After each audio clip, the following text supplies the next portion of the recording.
हरिः ओम्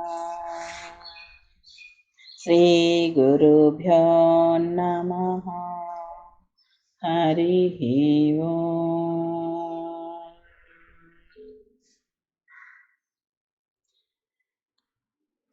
మనకి భగవద్దర్శిని గ్రంథం చదువుకుంటున్నాం. మనం నిన్న భౌతిక ప్రపంచ అనుభవం గురించి చెప్పుకోవడం జరిగింది. భగవంతుని యొక్క 10 దశలు కూడా ఒకటి ఒకటిగా తెలుసుకుంటూ ఉన్నాము.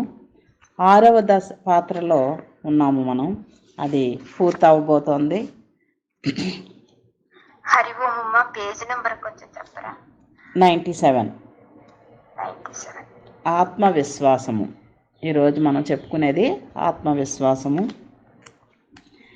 సామాన్య మానవులు వారి నిష్కలంకమైన విశ్వాసముతో భగవంతుడున్నాడని విశ్వసిస్తున్నారు.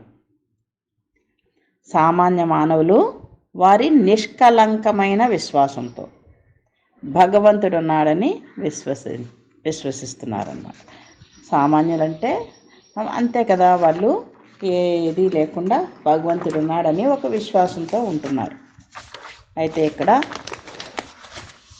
సూక్ష్మ మానసిక గోళములు, జ్ఞాన మార్గము, అనుభూతి ప్రక్రియ అని మనకి ఒక చిన్న సర్కిల్ ఇచ్చి అందులో సూక్ష్మ ప్రపంచము, సూక్ష్మ దేహము, సూక్ష్మ సంస్కారములు, సూక్ష్మ చైతన్యము అని ఒక లేయరు పైన ఒక లేయరు అలాగుందన్నమాట. లోపల సోల్ ఉంది, దాని పై లేయర్స్లో సూక్ష్మ చైతన్యం ఉంది, దాని పై లేయర్లో సూక్ష్మ సంస్కారములు ఉన్నాయి, దానికంటే పైనున్న లేయర్లో సూక్ష్మ దేహము ఉంది, దాని పై లేయర్లో సూక్ష్మ ప్రపంచము ఉంది. ఈ విధంగా మనకి తెలియజేస్తూ ఉన్నారు. సూక్ష్మ శరీరమందు ఎరుక కలిగి ఉన్న మానవుడు అని చెప్పారు, హెడ్డింగ్ పెట్టారు ఇక్కడ. అయితే ఇక్కడ చైతన్య భూమికలు 7గా చూపిస్తున్నారు. అంటే ఈ భౌతిక ప్రపంచం గురించి చెప్పుకున్నాము, సూక్ష్మ ప్రపంచం గురించి తెలియజేస్తున్నప్పుడు ఆ సూక్ష్మ ప్రపంచంలో మళ్ళీ 7 స్టెప్స్ ఉంటాయన్నమాట. అందులోనే మనోమయ ప్రపంచం కూడా దానిపైనే ఉంది. అయితే ఈ 7 అన్నవి భూమికలుగా చెప్పినవి ఏంటి అనేవి ఇక్కడ రాశారు, చూద్దాం. ఫస్ట్ది మేధ. మేధ అంటే భౌతిక జ్ఞానమును సముపార్జిస్తూ ఉంటుందన్నమాట. మేధ అనే దగ్గర భౌతిక జ్ఞానం అంటే మనం పుట్టిన దగ్గర నుంచి ఆధ్యాత్మిక రంగంలోనికి రాకముందు మనం ఎట్లా ఉన్నాము, ప్రతిదీ బయటది విషయాలు తెలుసుకుంటూ ఉంటాం కదా, అది మేధ, ఫస్ట్ స్టెప్. రెండో స్టెప్లో అంతర్జ్ఞానము అంటే కల్పనాశక్తి పనిచేస్తూ ఉంటుంది. కల్పన మనం చూడండి, కొన్ని కల్పించుకుంటూ ఉంటాం, మనసుతో ఆలోచించినట్టుగా లోపల సూక్ష్మంలో ఆలోచన రూపంలో కల్పన చేస్తూ ఉంటాం, అది కల్పనా శక్తి, రెండో అంతర్జ్ఞానం అది. 3 దివ్య ప్రేరణము. ఈ దివ్య ప్రేరణము అన్న దగ్గర ఆధ్యాత్మిక ప్రపంచమును అవలోకించడం.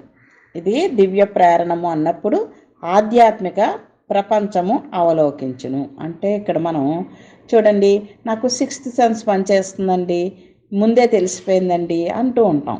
అంటే అది ఆధ్యాత్మిక ప్రపంచాన్ని అవలోకించినట్టుగా మనం దివ్య ప్రేరణ అది. అంటే మనకి ముందే గ్రహిస్తాం, అంటే ఒక ప్రేరణ వస్తుంది, అది మనకు అప్పటి వరకు తెలియని విషయం అన్నమాట. అలాగే 4వ స్టెప్లో పరిజ్ఞానము అన్నాడు. అంటే వాస్తవిక సత్యముల యందు విచక్షణ జ్ఞానం కలగడం. ఈ పరిజ్ఞానం అన్నది మనం ఆధ్యాత్మిక రంగంలోనికి దిగినప్పుడు మనలో బుద్ధి విచక్షణ పెరుగుతూ ఉంటుంది. అంటే మంచిని చెడని ఒక విచక్షణ జ్ఞానం పెంచుకుంటాం. ఆ పెరగటమే అక్కడ వాస్తవిక సత్యాల వైపు నడుస్తామన్నమాట. అంటే ఇంతకు ముందంతా ఎలా ఉన్నాము అంటే మానసికంగా మనసుకు లోబడి ఉన్నాం. అక్కడ పూర్తిగా స్వార్థం ఉంటుంది, అరిషడ్ వర్గాలతో నిండిపోయి ఉంటాము. ఈ ఉపాధికి మంచి జరిగితే చాలు అనే ఆలోచన మనసు నుంచి వస్తూ ఉంటుంది అన్నమాట. కానీ ఈ పరిజ్ఞానంలోనికి వెళ్ళాక విచక్షణ జ్ఞానం పెరిగినప్పుడు మంచి చెడులు చెప్తూ ఉంటుంది. అంటే ఇక్కడ బుద్ధి అనేది మేల్కోవడం జరుగుతుంది. మనసు యాక్టివ్గా ఉంటుంది అంతవరకు, అది స్వార్థంగా ఉంటుంది. ఇక్కడ విచక్షణ పెరిగింది అనేటప్పుడు బుద్ధి యాక్టివేట్ అవుతుంది అన్నమాట. ఈ బుద్ధి విజ్ఞానమయ కోశానికి సంబంధించింది. అందుకని ఇక్కడ బుద్ధి ఎప్పుడు కూడా మంచిగానే ఉంటుంది తప్ప స్వార్థంగా ఉండదు. ఇది మంచని ఇది చెడని చెప్తుంది. నీకు మంచి జరిగినప్పటికీ కూడా ఎదుటివారికి చెడు జరగని విధంగా చెప్తుంది అన్నమాట. ఇది ఇంతకుముందు ఏమైందంటే మనసు నీకు మంచి జరిగితే చాలు, ఇంక పక్క వాళ్ళకి చెడు జరిగినా అది పట్టించుకోదు. అది మనసు. బుద్ధి దగ్గరికి వచ్చేసరికి ఎవరికి చెడు జరగని విధంగా ఉండదు. దాని ఆలోచన విచక్షణతో ఓవరాల్గా మంచా కాదా చెప్తుంది. అది మనం బుద్ధి చెప్తుందని గ్రహించడానికి ఒక సూచన అన్నమాట మనకి తెలుసుకుంటే. తర్వాత ఎలా ఉంటామంటే మహాదివ్య ప్రేరణం, అది తర్వాత స్టెప్. అక్కడ సత్య సామ్రాజ్య ద్వారమున ప్రవేశిస్తాం. సత్య సామ్రాజ్య ద్వారమును ప్రవేశించును అంటే మనం సత్యాన్ని గ్రహించే అందుకు ఒక ద్వారంలోనికి ప్రవేశిస్తామని చెప్తున్నారు మహాదివ్య ప్రేరణ దగ్గర. అది 5వ స్టెప్. ఇక నెక్స్ట్ స్టెప్లో 6వ స్టెప్ ఇక్కడ ప్రదీప్తి, ఆత్మ ప్రకాశనము, ఆత్మ సాక్షాత్కారము అని చెప్తున్నారు. ఇక్కడ ఏంటంటే సర్వ వస్తువులయందు ఐక్యమును గాంచును. సర్వ వస్తువులయందు ఐక్యమును గాంచును. ఇది మనం బాగా ప్రాక్టీస్ చేయాల్సిన విషయం ఇక్కడే ఉంది. ఎందుకంటే మనకి కొద్దో గొప్ప ఒక సత్యం వైపుకి ప్రయాణం జరుగుతోంది. ఆ ద్వారం ద్వారా ప్రవేశం జరిగినట్టే తెలుస్తోంది. ఇంకా విచక్షణ పెరుగుతుంది, స్వార్థం తగ్గింది, అందరి పట్ల సమన్వయ భావం పెరుగుతోంది. ఇవన్నీ జరుగుతున్నప్పటికీ కూడా సర్వ వస్తువులందు ఐక్యము అంటే నేను వేరు నువ్వు వేరు, నా ఆలోచన అయిపోవాలి, ఇక్కడ నా మాటే చెల్లాలి అనేలాంటిగా ఉన్నామా? అందరినీ ఈక్వల్గా చూస్తూ ఒక సాక్షిత్వంగా చూస్తేనే ఈ భావం కలుగుతుందండి. ఎందుకంటే నడిపేది ఆయన, పైనుంచి నడుపుతున్నాడు అంతా అని తెలిస్తే ఇక నా మాటే చెల్లాలనుకునేది పోతుంది కదా. ఎందుకంటే ఆయన కదా అన్ని కాయిన్స్ని పెట్టుకున్నాడు చెస్ బోర్డు మీద, ఆయనే నడుపుతున్నాడు. ఇక్కడ అచ్యుతాంబ అనే కాయిన్ తీసి ఎక్కడో పెడుతున్నాడు, అక్కడ గౌతమి అనే కాయిన్ తెచ్చి ఇంకెక్కడో పెడుతున్నాడు, ఇంకెవరో సాయిశ్రీ అనే కాయిన్ తెచ్చి ఇంకెక్కడో ఏదో చేయిస్తున్నారు. మరి అన్నీ ఆయనే నడిపేస్తూ ఉన్నాడు కదా. మనం ఎందుకు ఇక్కడ జడ్జిమెంట్లు అవసరం లేదు కదా. సాక్షిగా ఉంటూ ఒక విషయం ఏదైనా వచ్చినప్పుడు అది జరుగుతున్న దాన్ని గమనించడం నేర్చుకుంటే ఇక్కడ మనల్ని మనం జీరో చేసుకోవడం రావాలండి. మెయిన్ ఇక్కడ అది మనం లోపం అదే. నేను ఇలా అనుకుంటే ఇలా అయిపోవాలి అనుకోకుండా అనుకుంటాము, వదిలేస్తాం భగవంతుడికి, అంతే. అక్కడ అలా చేస్తూ వెళ్తే ఏది జరిగితే అదే కరెక్ట్ అనమాట. యాక్సెప్ట్ చేయడం రావాలి, ప్రతి క్షణం యాక్సెప్టెన్స్లోకి వెళ్ళిపోవాలి. నా మాటే అవ్వాలి అనేది లేకుండా అక్కడ నా మాట అనే దగ్గర అహం వస్తుంది. అది జీరో చేస్తే తప్ప సర్వ వస్తువుల యందు ఐక్యం కావడం అన్నది చాలా కష్టమైపోద్ది మనకి. భగవంతుని మహత్ దగ్గర అహం ఉన్నప్పటికీ కూడా అది కూడా వద్దంటున్నారుగా, అది కూడా వద్దంటున్నారు కదా, అది కూడా లేకుండా వెళ్ళాలి కదా. అందువలన మనం అక్కడ ఆ నేను నాది దగ్గర పూర్తిగా జీరో అయితే తప్ప అందరిలో సమత్వభావం, ఆ సర్వ వస్తువుల యందు ఐక్యముగా ఆయించటం అనే ప్రక్రియ దగ్గర మనం చాలా బాగా చూసుకోవాలి, మనల్ని మనం చూసుకోవాలి. తర్వాత స్టెప్లో బ్రహ్మానుభూతి. ఈ సమత్వం వస్తేనే కదా బ్రహ్మానుభవం వచ్చేది. సో ఇక్కడ బ్రహ్మానుభూతి దగ్గర ఆత్మకు విముక్తి కలిగి స్వేచ్ఛను అనుభవిస్తుంది. అది ఇక్కడ విముక్తి కలిగి ఉన్నామా లేదా చూసుకోవాలి మనం. ఇక్కడ అంటే అందరి పట్ల అన్నిటి పట్ల ఐక్యభావం వస్తే సాక్షిగా వచ్చినట్టే. మనకి సాక్షిత్వం వచ్చింది అంటే బ్రహ్మానుభూతిలోకి వెళ్తున్నట్టే. బ్రహ్మానుభూతిలోకి వెళ్ళామా లేదా తెలియాలి అంటే నీకు నువ్వుగా స్వేచ్ఛగా ఉంటూ ఉండాలి. ఎలాంటి స్వేచ్ఛ అది? అన్నిటి పట్ల విముక్తి కలిగిన స్వేచ్ఛ, అన్నిటి పట్ల విముక్తి. అంటే ఇక్కడ నేను నాది దగ్గరే విముక్తి అండి, ఇంకేమీ లేదు అన్నిటి పట్ల. అంటే ఇక్కడ నేను విడిపోవాలి, నాది విడిపోవాలి, ఇంకంతే విముక్తి అయిపోయాం కదా. ఇక్కడ నేను అంటే నా మాట అవ్వాలంటాం, నాది అంటే ఇది నాకు పర్ఫెక్ట్గా ఉండాలంటాం. ఈ రెండు తీసి పడేస్తే విముక్తి అయిపోయినట్టే కదా. ఇంక నాది అంటే నాకు సంసారం వచ్చింది, నేను అంటే అహంకారం వచ్చేసింది. ఈ రెండే కదా ముఖ్యంగా మనకు తెలుసుకోలేకపోతున్నవి. ఈ రెండు పక్కన పెడితే అక్కడ స్వేచ్ఛ కాక ఇంకేముంటుంది? విడుదల అయిపోయినట్టే కదా. మనం ఎక్కడ మనం బాధపడుతున్నాము? నా అనే దగ్గర బాధపడుతున్నాము. నేను జరగాలి అంతే, అక్కడ అహంకారం వచ్చేస్తోంది. ఈ రెండిటికి ఎందుకు ఇంపార్టెన్స్ ఇస్తున్నాం మనం తెలియక? ఒక అజ్ఞానంలో కూరుకుపోయి ఎన్నో వందల సార్లు అదే అజ్ఞానంతో వచ్చాం కనుక మళ్ళీ మళ్ళీ అదే తప్పు జరుగుతూ ఉంది. ఒక్కసారి సరి చేసేసుకుంటే మళ్ళీ వెనక్కి వచ్చే పనే లేదండి. విముక్తి అయిపోయామా మళ్ళీ మనకి మళ్ళీ బంధించబడం. అందుకని ఈ బంధాన్ని నుంచి విముక్తి అయ్యావా లేవా ప్రతి ఆలోచనలోని గమనించుకోవాలి. బంధంలోనే ఉన్నాం మనం. ఒక పక్క ఆధ్యాత్మిక రంగంలో ఎదుగుతున్న విషయం తెలుస్తున్నప్పటికీ ఈ బంధాన్ని మనమే విడిపించుకోవాలి. నేను నాది దగ్గర బంధం మనమే పెట్టుకుంటున్నాము. అందుకని ఈ బంధాన్ని విడిపించుకోగలిగితే ఇంకా స్వేచ్ఛే ఉంటుంది. ఆత్మకు స్వేచ్ఛ ఎప్పుడు నిత్యము అది స్వేచ్ఛతోనే ఉంది. మన శరీరంలోనికి వచ్చిన తర్వాత అది బంధించుకుని దానికి అదే తెలియక నేను ఈ శరీరాన్ని అనుకుని బంధంలో చిక్కుకుంది. ఇప్పుడు ఈ బ్రహ్మానుభూతిలోకి వెళ్ళేటప్పటికి ఈ బంధ విముక్తే ఇక్కడ స్వేచ్ఛ ఆత్మకు. అది మనం ఒక స్టెప్ ఎదిగినట్లు లెక్క.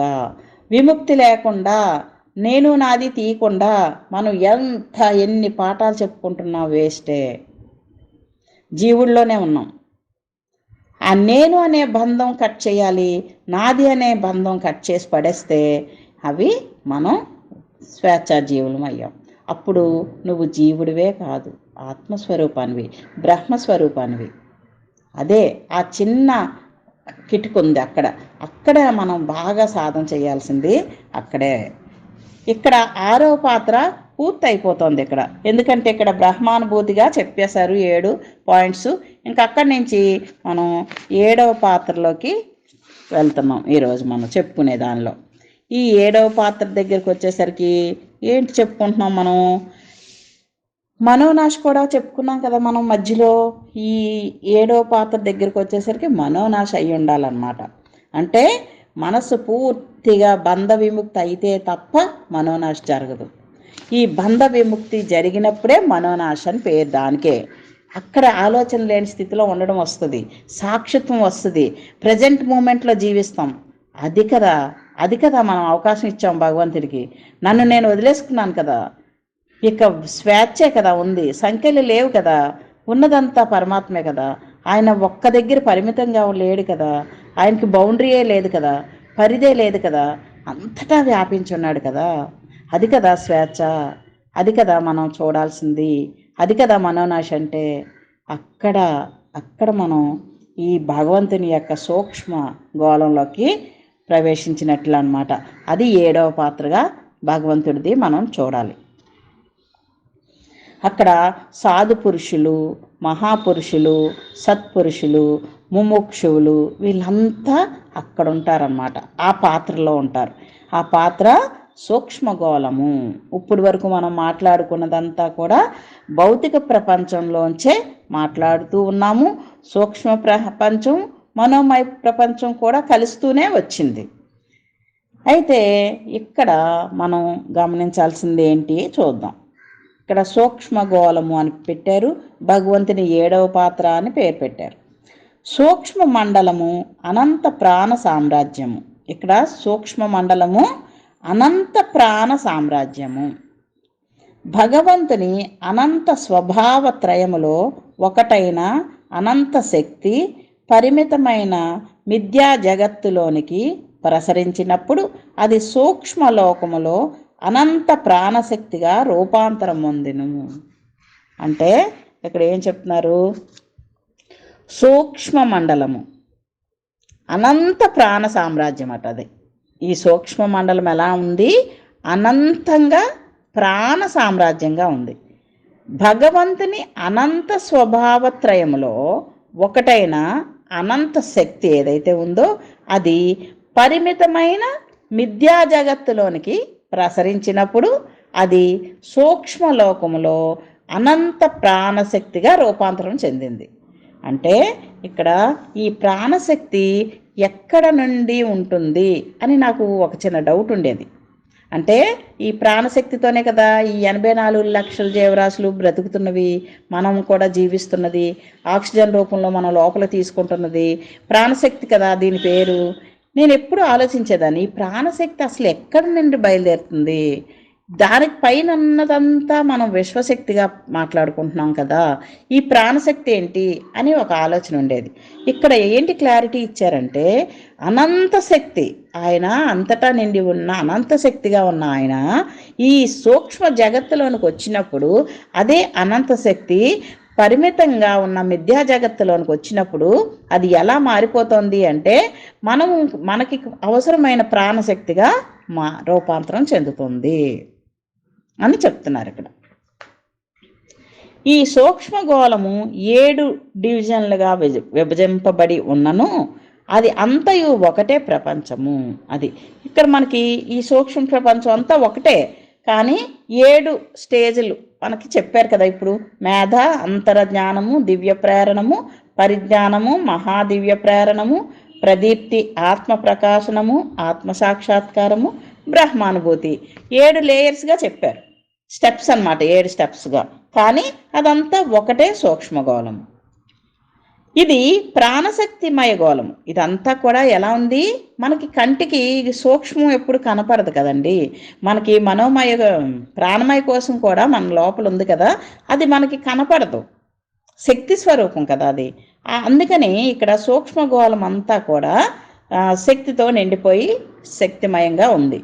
ఈ గోళము మనోమయ గోళంపై ఆధారపడి ఉంటూ భౌతిక గోళం పట్ల స్వతంత్రమైనదిగా ఉంది. అంటే ఇది మనోమయ కోసం మనోమయ గోళంపై ఆధారపడి ఉంది. ఎందుకంటే ఇవన్నీ ఒకదానిలో ఒకటి ఇమిడిపోయి ఉన్నాయి, ఒకటి లేకపోతే ఒకటి ఉండదు, అన్నీ కలిసే ఒకదానికొకటి కలిసి పనిచేస్తూ ఉంటాయి అన్నమాట. భౌతిక గోళం పట్ల స్వతంత్రమైనదిగా ఉంది.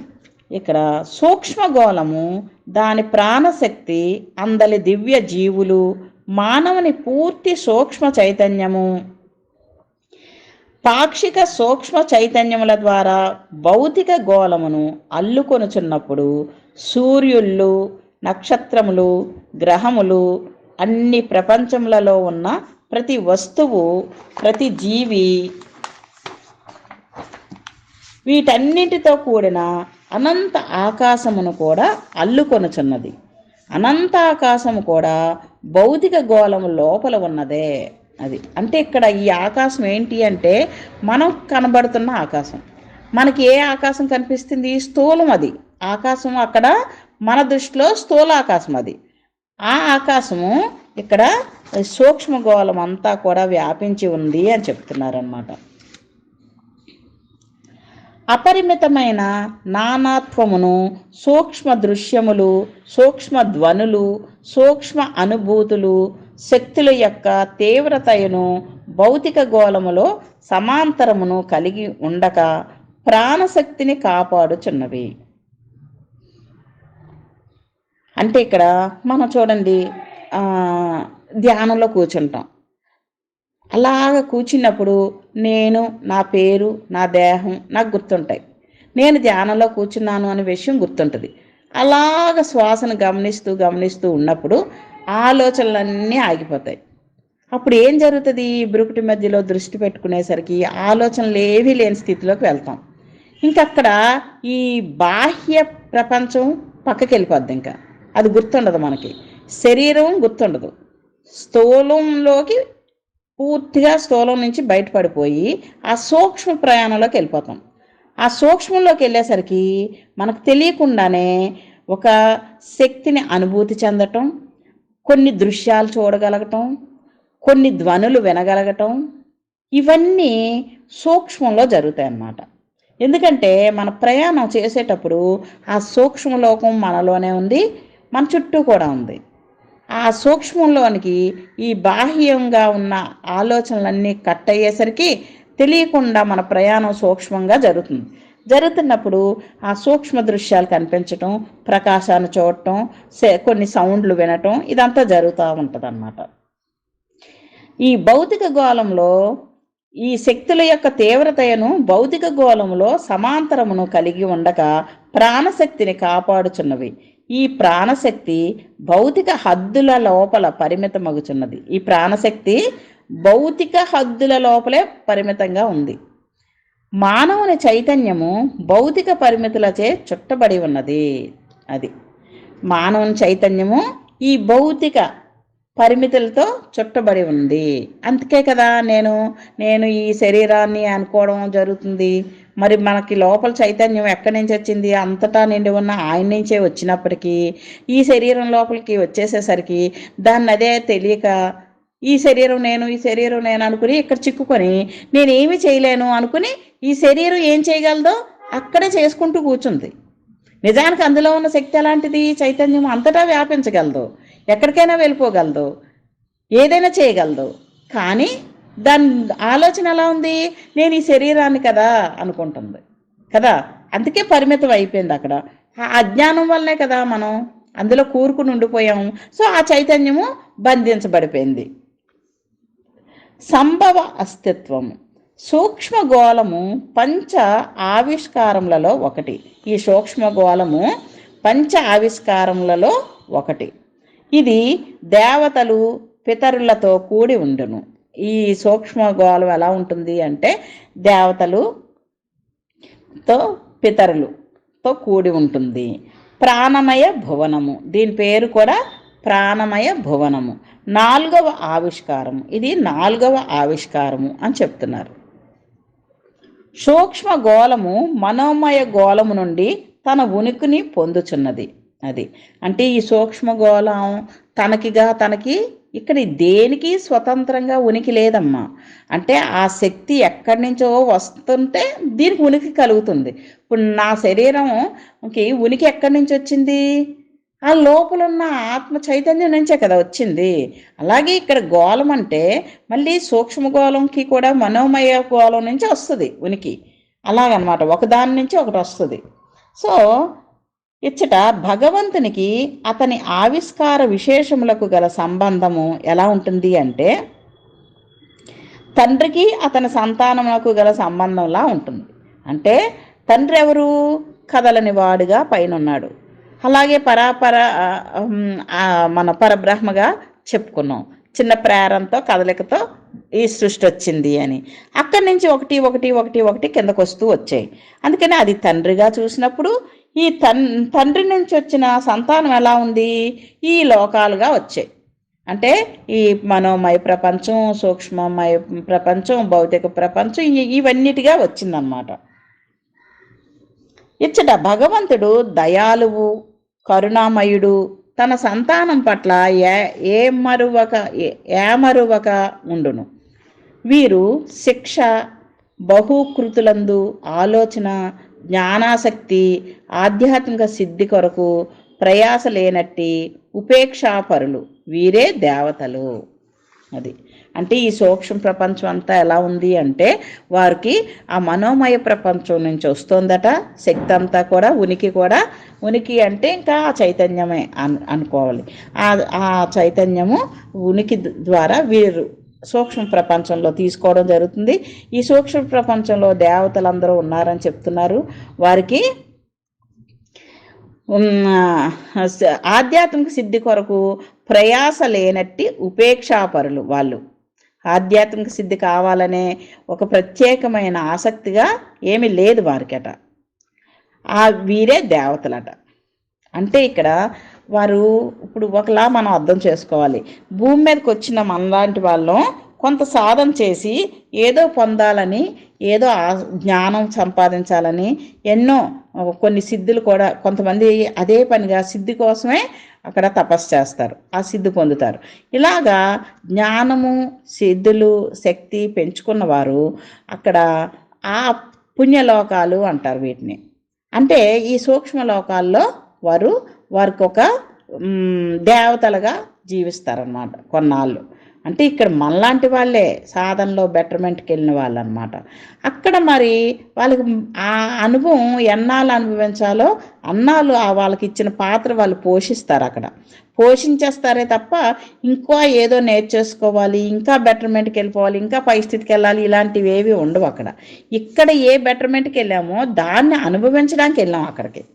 అది అనుభవించాలనే కోరుకుంటారు తప్ప వాడు ఇంకా ఏదో సాధించాలని అక్కడ ఏమీ ఉండదు అనమాట. అది ఇక్కడ నాకు అర్థమైంది. సో అట్లాగా వీరు దేవతలు మనకు చెప్తారు కదా. 33 అంటే 33 మంది ఉంటారంట అంతే ఆవరణలో. అక్కడ ఆ ఆవరణలో దేవతలు మనకి వారి ద్వారానే మనం అందుకుంటాం శక్తిని. మనకి ఈ ముక్కు కళ్ళు అన్నీ పనిచేయాలంటే ఒక్కొక్క కంటికేమో సూర్యుడని, మనసుకేమో చంద్రుడని, ఇవన్నీ కూడా మనం అందుకనే చెప్పుకుంటాం. ఈ దేవతలందరికీ స్థానంగా ఉంటుందన్నమాట. అది సూక్ష్మగోళం అనేది అనమాట. అయితే 33 అనేది అక్షర సత్యం. కానీ ఆ 33 కోట్లు అనే పదం వాడారే, అది మాత్రం కోట్లు అంటే అక్కడ 33 ఆవరణలుగా ఉంటారట ఈ దేవతలు. అంతే. ఆ ఆవరణనే మనం అక్కడ కోట్లు అని పెట్టారే కానీ నిజానికి కాదు అంటారు. అందుకని 33 మంది దేవతలు పరిపాలిస్తున్నారన్నమాట ఇదంతా కూడా. ఇచ్చట భగవంతునితో గల సంబంధము సక్రియాత్మక ఐక్యము అనగా భగవంతుని సంకల్పము లేనిదే వీరు ఏ పని చేయరు. భగవత్ సంకల్ప స్వరూపులే దేవతలు. ఇక్కడ ఈ భగవంతునితో గల సంబంధం ఏంటి అంటే సక్రియాత్మక ఐక్యము అనగా భగవంతుని సంకల్పము లేనిదే వీరు ఏ పని చేయరట. అంటే ఈ దేవతలు స్వయంగా స్వేచ్ఛాపరులుగా ఉండరు. అంటే వారు ఒక శక్తి స్వరూపులుగా ఉంటారంతే. భగవంతుని యొక్క సంకల్పం ఏదైతే ఉందో దానికి అనుకూలంగా వీరు పనిచేస్తారు. భగవత్ సంకల్ప స్వరూపులే దేవతలు. వాళ్ళ భగవంతుడు చూడండి, మనం కొన్ని సినిమాల్లో చూపిస్తూ ఉంటారు. ఎవరైనా రాక్షసుని చంపాలి అంటే శివుడేమో ఇలా తీసి జటాయువులోంచి ఇలా పడేస్తాడు. అప్పుడు వీరభద్రుడు వస్తే వాడికి ఒక పని అప్పు చెప్తే వాళ్ళని చంపుకొని వచ్చేస్తాడనమాట. అలాగే కాళికాదేవి గురించి అలాగే చెప్తారు. ఇలాగ మనకి భద్రకాళి అవతారాలు, ఇలా కొన్ని దేవతలు అలా అప్పటికప్పుడు ఒక పని మీద వచ్చి వెళ్ళిపోతారు. ఇక్కడ నిత్యము ఉంటారు వీళ్ళు కూడా ఈ నిత్యము ఉంటారు. కానీ భగవంతుని సంకల్పం మేరకే వాళ్ళు పనిచేస్తారన్నమాట. వీరు భగవంతుని స్తుతించట ద్వారా స్మృతికి తెచ్చుకొను కార్యములో ఏకాంతవాసులై తీరిక లేక ఉంటారట. వీళ్ళు ఎలా ఉంటారట? భగవంతుని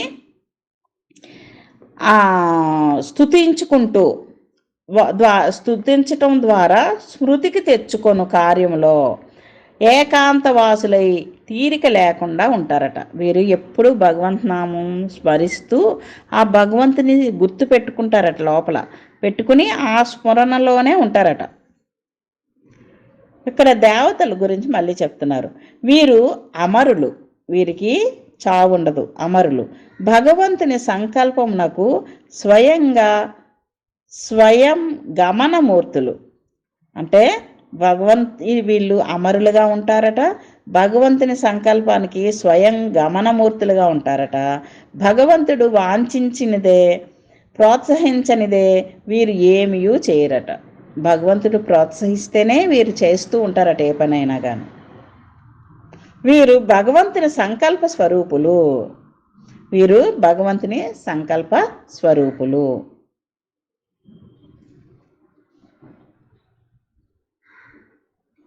హలో, వినిపిస్తోందమ్మా? కట్ అయిందా?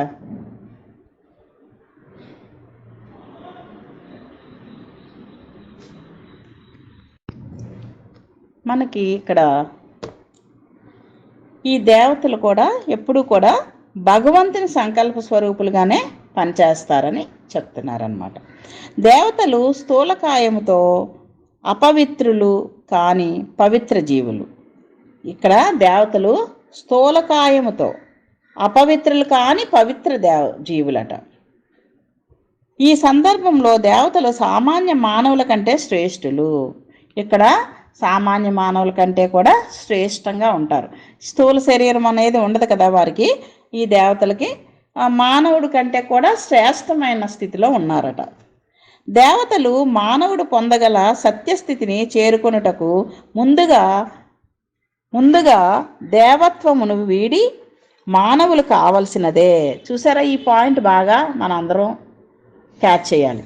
ఏంటట, దేవతలు సామాన్య మానవుల కంటే శ్రేష్ఠులు దేవతలు. కానీ ఈ దేవతలు సత్యస్థితిని చేరుకోవాలంటే, అంటే వాళ్ళకంటే పై స్థితులు ఉన్నాయి కదా, ఇది చిన్న కొద్దిగా ఒక స్టెప్ సూక్ష్మంలో ఉన్నారు అంతే వీళ్ళు.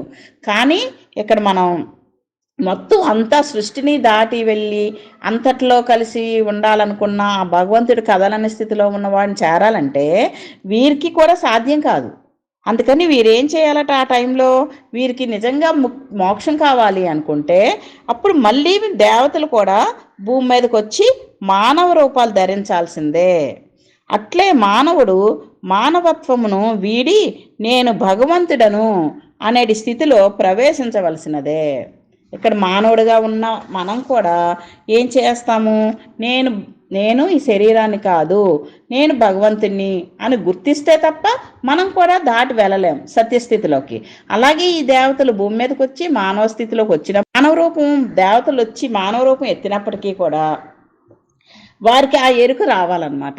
నేను భగవంతుని నుంచి వచ్చాను, నేను భగవంతుల్లో కలవాలి అనే నేను భగవంతుణ్ణి అనే విషయం తెలుస్తూనే ఆ జ్ఞానంతోనే ముందుకు వెళ్ళగలుగుతాడు వాడు కూడా.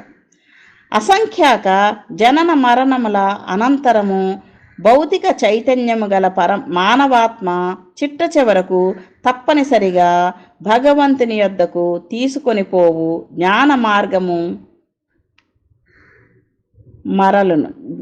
మార్గము వంకకు మరలును అని అన్నారు. అంటే అసంఖ్యాక జనన మరణముల అనంతరము ఎన్నోసార్లు పుట్టి మళ్ళీ పునర్జన్మలు తీసుకుంటూ కదా వస్తాము. ఈ భౌతిక చైతన్యము గల మానవాత్మ చిట్ట చివరకు తప్పనిసరిగా భగవంతుని యొద్దకు తీసుకొని పోవు జ్ఞాన మార్గం ఏదైతే ఉందో దాని వైపుకు మరలాల్సిందే. మనం జన్మలు ఎన్ని ఎత్తినా, ఎన్ని పూజలు పునస్కారాలు జపతపాలు అన్నీ చేసినప్పటికీ మనం మోక్షం కావాలి, భగవంతునిలో చేరాలి అనుకుంటే మాత్రం తప్పనిసరిగా జ్ఞాన మార్గం వైపుకు మరలవలసిందే అని చాలా క్లియర్గా ఈ పాయింట్ చెప్పేశారు. ఆత్మ యొక్క చైతన్యము భౌతిక ప్రపంచము నుండి విడిపోవుటకు గల పరిపక్వత రాగానే స్వస్థానమునకు మరలుటకై ఆధ్యాత్మిక మార్గంలో ప్రవేశించును. ఈ ఆత్మ యొక్క చైతన్యం ఏదైతే ఉందో అది భౌతిక ప్రపంచం నుండి విడిపోవుటకు, ఈ భౌతిక ప్రపంచం నుంచి విడిపోయేటప్పుడు ఒక పరిపక్వత వచ్చింది దానికి. అంతే కదా, ఇప్పుడు మనందరం మొన్నటి వరకు ఏం చేసాం, ఈ ప్రపంచంలోనే తిరుగుతూ అవన్నీ అట్రాక్ట్ అవుతూ అందరితోని కలిసిపోతూ ఉన్నాం. ఇప్పుడు ఏం చేసుకున్నాం, మన చైతన్యాన్ని ఫోకస్ మార్చేసాం.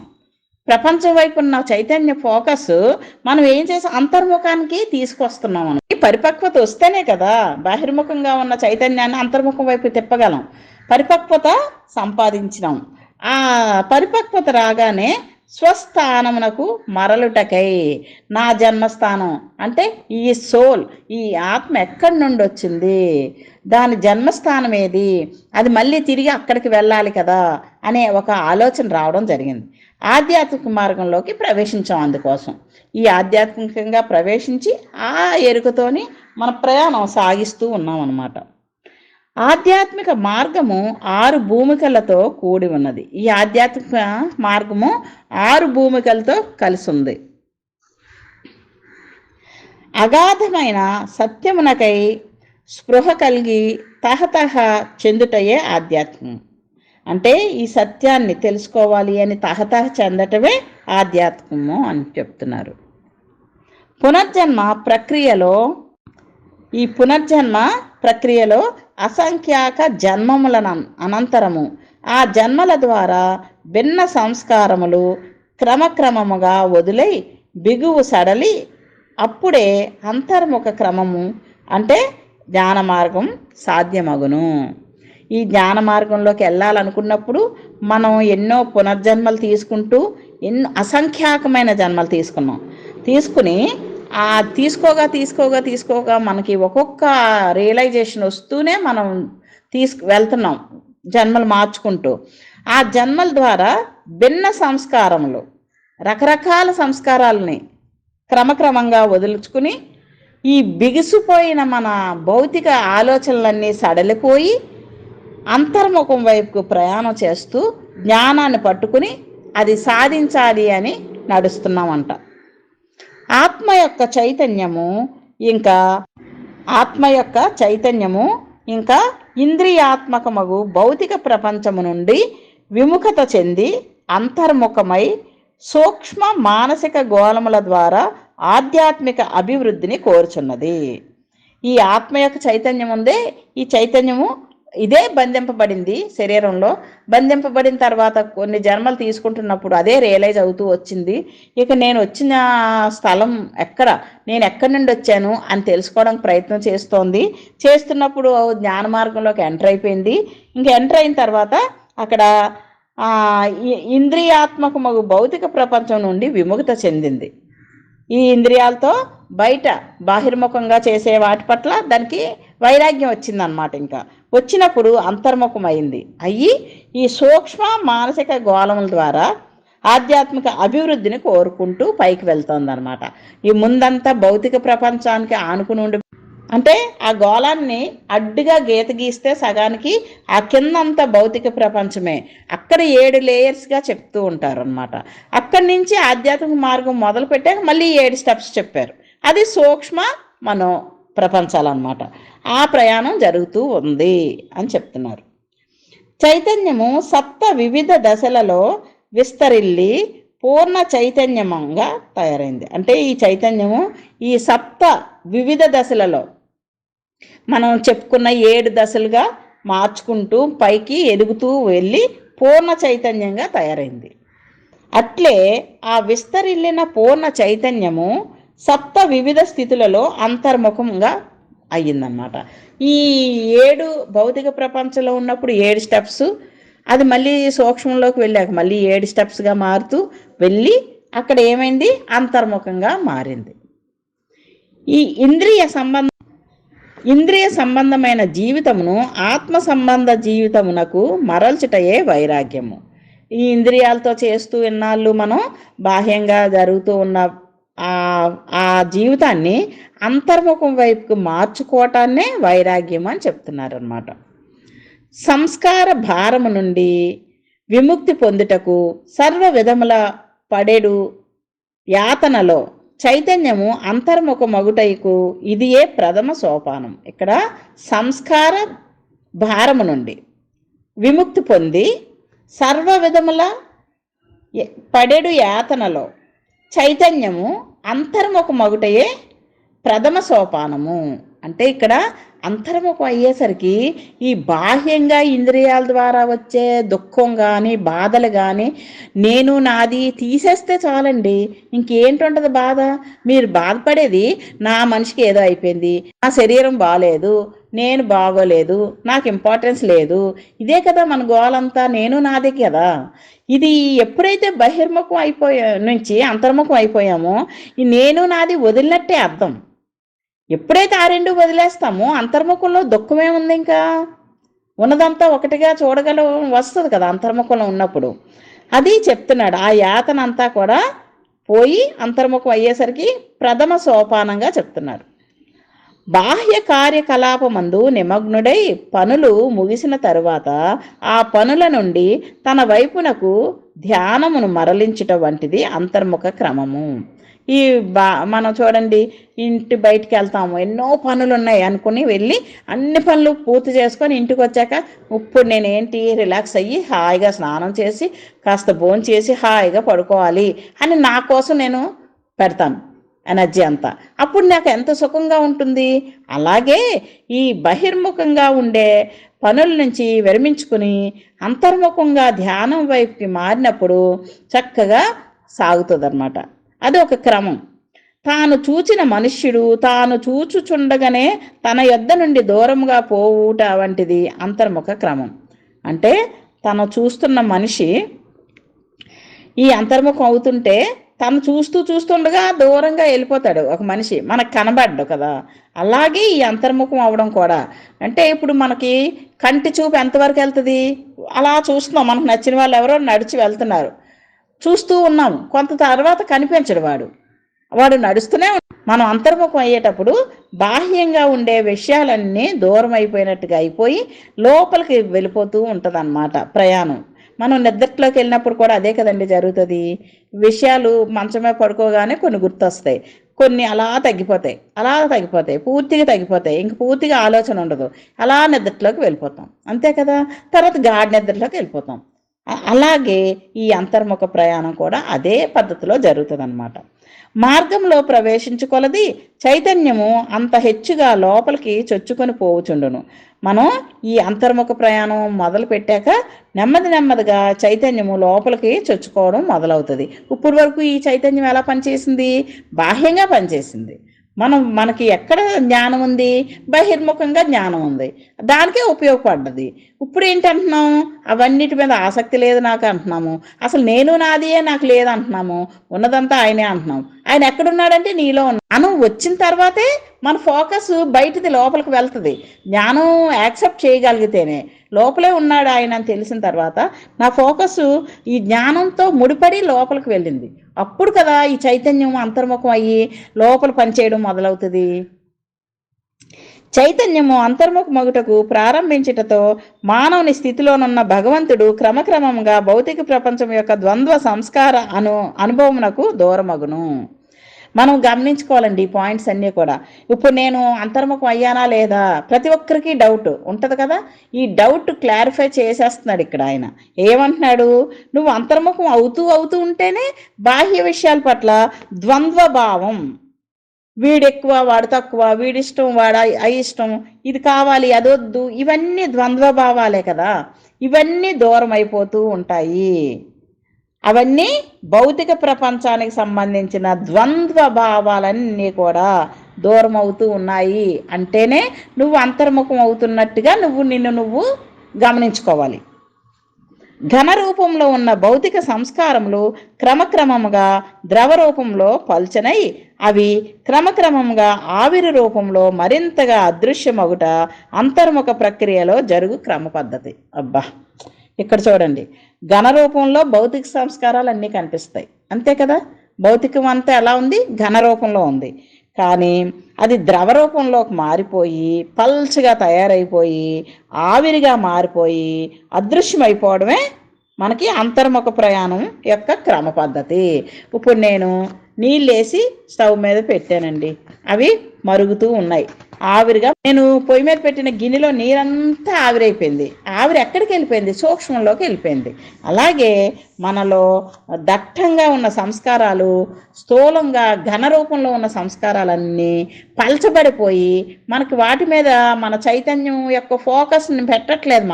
మనకి దేని మీదకి వచ్చేసింది? ఇంట్రెస్ట్ అంతా అంతర్ముఖం వైపుకి వచ్చేసింది, బయటకి దేని మీద ఫోకస్ చేయట్లేదు. అక్కడ పలచబడిపోయింది, ఆ శ్రద్ధ అంతా తగ్గిపోయింది, దాని మీదకి చైతన్యం వెళ్ళటం లేదు, ఫోకస్ తగ్గిపోయింది. అక్కడ పలచబడిపోయి సంస్కారాలు ద్రవ రూపంలోకి వచ్చేసాయి, అది ఆవిరైపోయి మాయమైపోద్ది. మన సంస్కారాలు రద్దవడం అంటే ఇంక అంతేనండి, ఇంకేం కాదు, ఆవిరైపోవాలి. మనం పదాలు వాడతాం చూసారా, ఆవిరైపోవడమే అదనమాట ఇక్కడ చెప్తున్నారు. సో అట్లాగే మన సంస్కారాలు ఆవిరైపోతే ఉన్నది ఏంటండి? ఇంకా మనం అంతర్ముఖం అయ్యి ప్రజెంట్ మూమెంట్లో, వర్తమానంలో చక్కగా నిలబడి ఉంటామన్నమాట. ఈ రోజుకి ఇలా ఆపుదామండి. హరి ఓం. శ్రీ గురుభ్యో నమః. హరి ఓం. పూర్ణమదః పూర్ణమిదం పూర్ణాత్ పూర్ణముదచ్యతే పూర్ణస్య పూర్ణమాదాయ పూర్ణమేవావశిష్యతే. ఓం తత్సత్. ఓం శాంతి శాంతి శాంతి. హరి ఓం. సాయిరామ్ అండి అందరికీ.